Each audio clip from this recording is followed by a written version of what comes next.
Bom dia, graça e paz, mais um pão diário, Mateus capítulo 24, versículo 27 e 28. Pois da mesma maneira como o relâmpago parte do oriente e brilha até o ocidente, assim também se dará a vinda do Filho do Homem. Versículo 28. Onde houver um cadáver, aí se reunirão os abutres. Amados, esta série de Mateus 24, ela traz para nós tantas informações em relação à escatologia, do que iria acontecer, os fatos ali em Jerusalém. E agora Cristo traz para nós uma outra informação a respeito que o Filho do Homem irá voltar. E nesse contexto nós podemos entender que esta vinda seria consciente para que todos pudessem ver.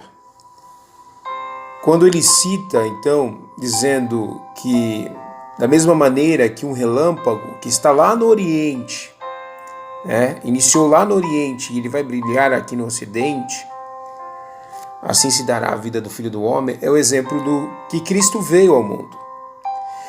Cristo veio ao mundo, ele surgiu lá do Oriente, lá em Jerusalém, e ele ao alcance deste evangelho até o Ocidente. Assim se dará a vinda do Filho do Homem. Então veja, a partir do momento que a palavra de Deus ela é disseminada em todos os lugares, é anunciada em todos os lugares, então assim também se dará a vinda do Filho do Homem. É claro que há muito tempos atrás haviam inúmeras nações que não tinham o conhecimento a respeito do Cristo, do homem chamado Emanuel, sendo Deus, 100% homem, 100% Deus, a qual ele literalmente implantou o reino dos céus, ensinou um dos maiores mandamentos, que é amar a Deus sobre todas as coisas e amar o próximo como a si mesmo.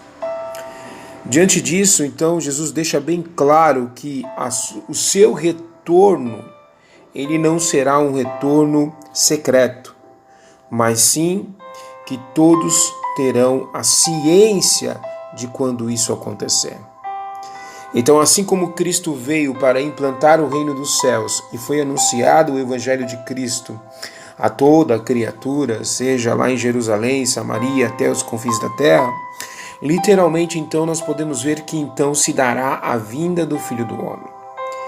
E quantos de nós já ouvimos em inúmeras pregações, vídeos e aulas a respeito do retorno de Cristo?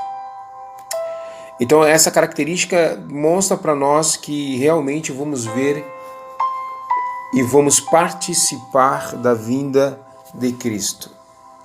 E nisto que é igreja. Amados, quando eu falo igreja, eu não estou me relacionando a uma igreja denominacional, institucional. Eu estou falando literalmente a igreja que nasceu de novo, da água e do Espírito, e que é adoradora, que ela não depende da liturgia sacra do Antigo Testamento, mas que está literalmente enxertada na videira que é Cristo, e a maior evidência dela é que ela gera frutos. Então nós, a igreja, a eclésia, ela não será surpreendida na volta de Cristo. Nós não seremos surpreendidos. Assim como Jerusalém foi destruída, o templo foi destruído, e os cristãos já sabiam do fato que iria acontecer, para que pudessem então tomar medidas a tempo hábil para socorrer então diante daquela tal terrível perseguição.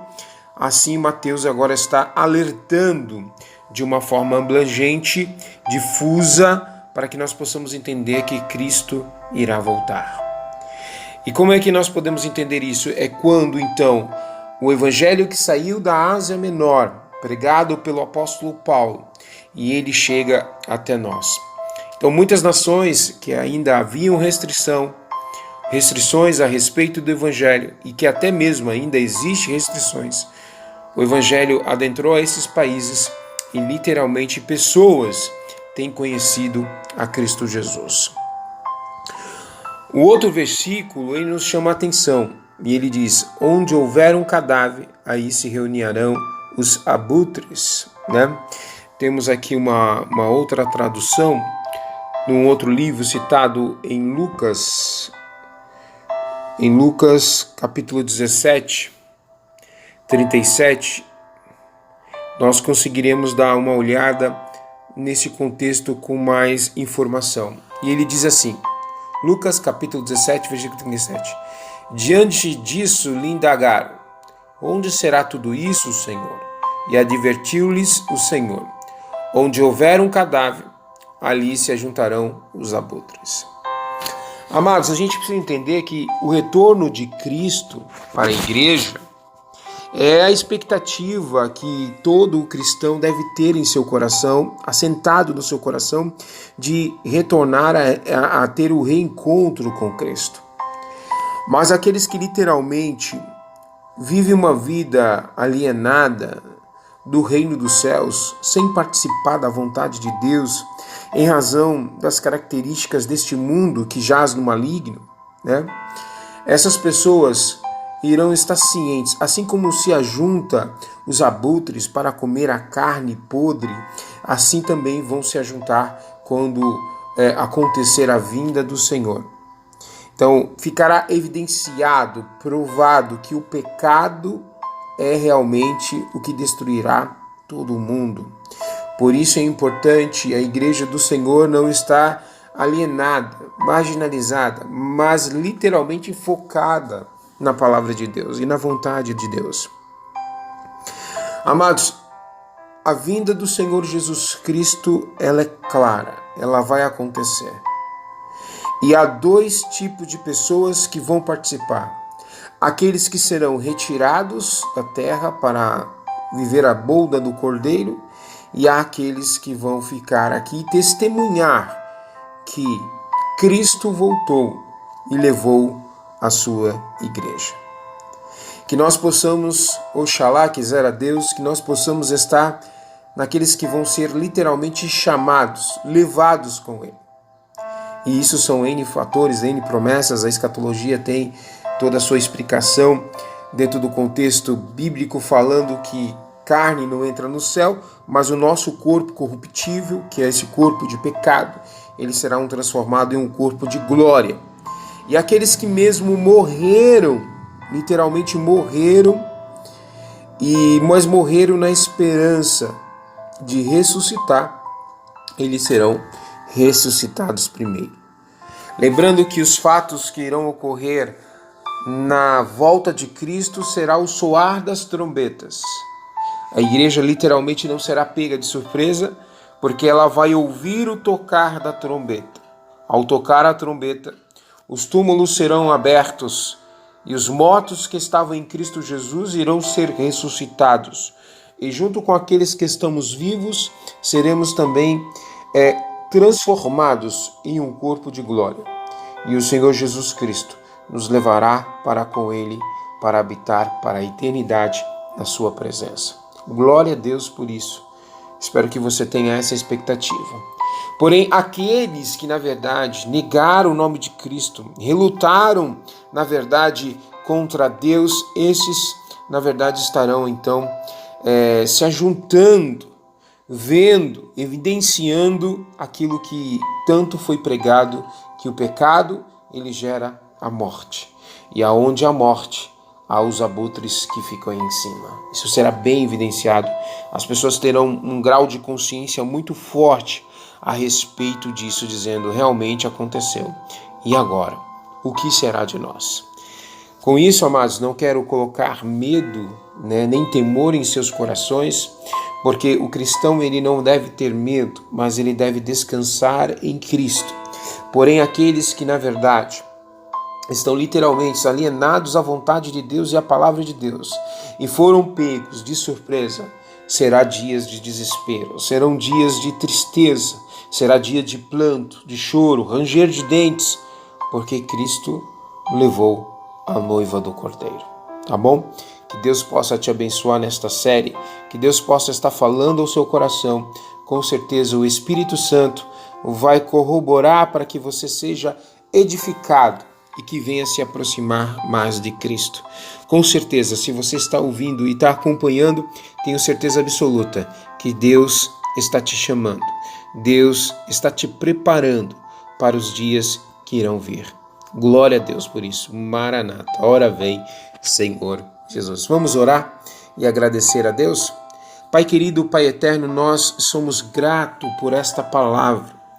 Assim como ela foi anunciada e prenunciada tanto ao teu povo quanto à Igreja de Cristo, nós, a Igreja de Cristo, estamos literalmente preparados para ouvir o tocar da trombeta.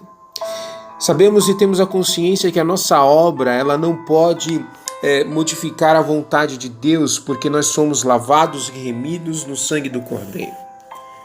Nada tão mudou dentro do contexto, porque literalmente dependemos das promessas de Cristo. E Jesus Cristo disse que, em João 15, ele disse que aqueles que estão enxertados neles dará muito frutos. Mas esses que dão frutos serão limpos pela palavra, para que possam dar muito mais frutos. E nessa expectativa, vemos em João 14, ali quando o Senhor estava sentado com seus discípulos na última ceia, e o Senhor disse: não se turbe o vosso coração, credes em Deus e credes também em mim. Na casa do meu Pai há muitas moradas. É interessante que quando o Senhor tivesse falado com os teus discípulos a respeito disso, e seus corações talvez estariam tenebrecidos na escuridão da dúvida, da incerteza, mas o Senhor disse que orou por cada um de nós, em João 17. Até mesmo aqueles ainda que iriam conhecer a tua palavra, a tua oração está em vigor, porque ela se mantém para a eternidade. Diante disso, Senhor, te pedimos a tua graça, que tu venha chamar a cada um que foi eleito por ti, cada um que foi literalmente separado, antes mesmo da fundação do mundo, a qual diz Efésios 1, e que tu tens predestinado a ser justificado, santificado por ti, Senhor. Senhor, que sejamos tocados, literalmente constrangidos pelo Teu Espírito Santo para se arrepender dos nossos pecados, ao ponto de entender e nos levar a uma justiça que é através da fé em Cristo Jesus para o perdão dos nossos pecados. É nesta oração, Senhor, que eu venho falar contigo e pedir a Tua misericórdia. O nosso desejo, e também como está escrito na Tua palavra, o Teu desejo é que todos os homens fossem salvos, fossem literalmente livres do pecado. Mas em razão da iniquidade, em razão do pecado, aonde homens preferiram servir mais a criação do que o Criador, escolheram momentos da sua vida em desprezar a palavra de Deus e não literalmente permanecer com o coração aberto para que o Espírito Santo possa testificar desta verdade. Mas aqueles que ouvem, aqueles que estão ouvindo, é porque na verdade encontraram paz no seu coração. Nasceram de novo da água, que é a palavra, e seu espírito então foi transformado em uma nova criatura. E agora ele não é mais apenas um neófito, um novo convertido, mas ele agora é um adorador. Ela é uma adoradora ao Deus eterno, ao Deus vivo. E o nosso Pai procura verdadeiros adoradores, que o Espírito Santo possa encaminhar a cada um de nós, assim como diz em Romanos 8, versículo 26, que o Espírito Santo, ele vem para auxiliar, ele vem literalmente para auxiliar os fracos, e que ele nesta manhã, mesmo que nós consideramos totalmente pecadores e merecedores da tua graça, sejamos auxiliados pelo Espírito Santo, edificados, transformados, santificados, justificados, regenerados através da tua palavra. Que esta palavra tenha poder sobre cada vida que esteja ouvindo esta série e seja alcançado pela tua misericórdia. É o que nós te agradecemos e te pedimos em nome do Senhor Jesus. Amém.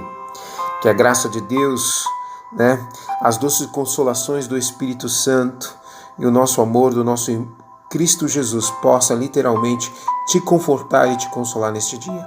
Que Deus te abençoe. Um bom final de semana. Amanhã, se Deus permitir, estaremos juntos. Paz.